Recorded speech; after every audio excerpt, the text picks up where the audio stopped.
समस्या का दूसरा पहलू। एक बार की बात है, एक शिक्षक कक्षा में पढ़ा रहे थे।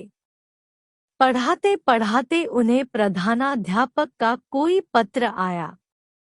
उस पत्र को लेकर वह बहुत व्यस्त हो गए और कोई काम करने लगे। उनके कक्ष में एक बहुत ही शरारती बच्चा था, जो हर मिनट उनके पास आता था और कुछ ना कुछ पूछता था।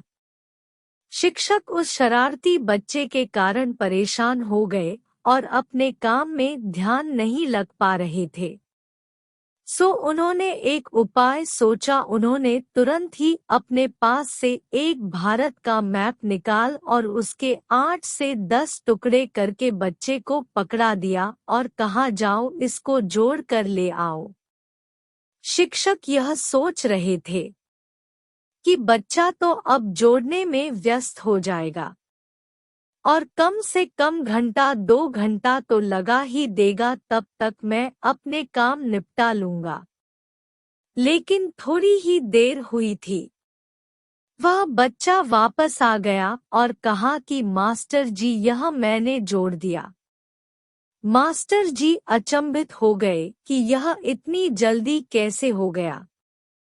उन्होंने बच्चों से वह पेपर लेकर देखा तो वास्तव में वह मैप जुड़ा हुआ था।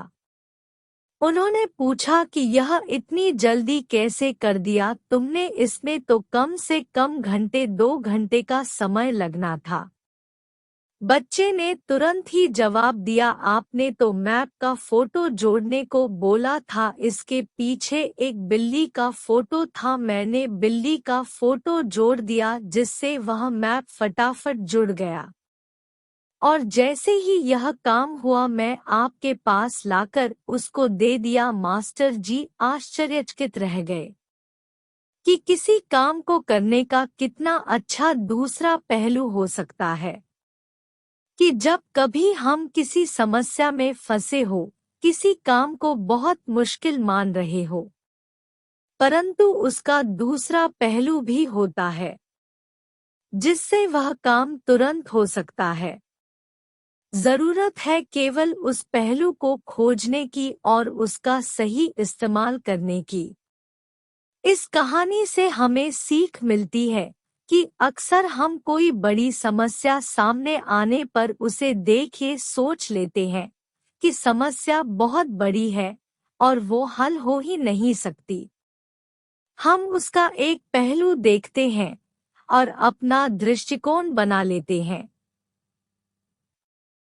जबकि उसका दूसरा पहलू भी हो सकता है जहां से उसका हल बहुत आसानी से निकल आए। इसलिए जीवन में जब भी समस्या आए तो हर पहलू देखकर उसका आकलन करना चाहिए।